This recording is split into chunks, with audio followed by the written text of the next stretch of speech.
नमस्कार प्रणाम दोस्तों, आप लोगों का स्वागत है रानदेवी ऑफिशियल चैनल में। आज मैं लेकर आई हूँ बहुत सुंदर सा प्यारा सा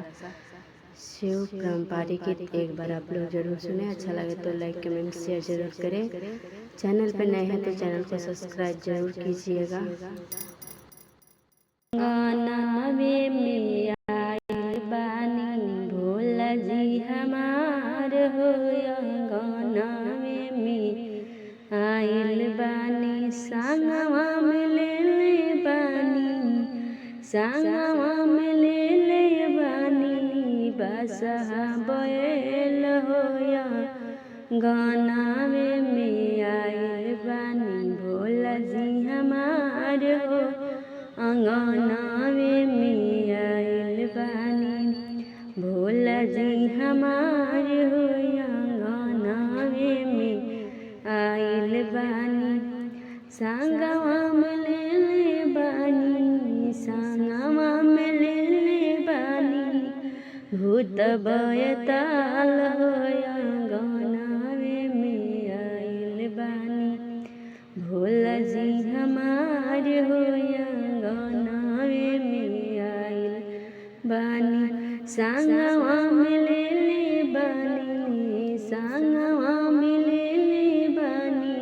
भस्म भभूति हो, अंगना में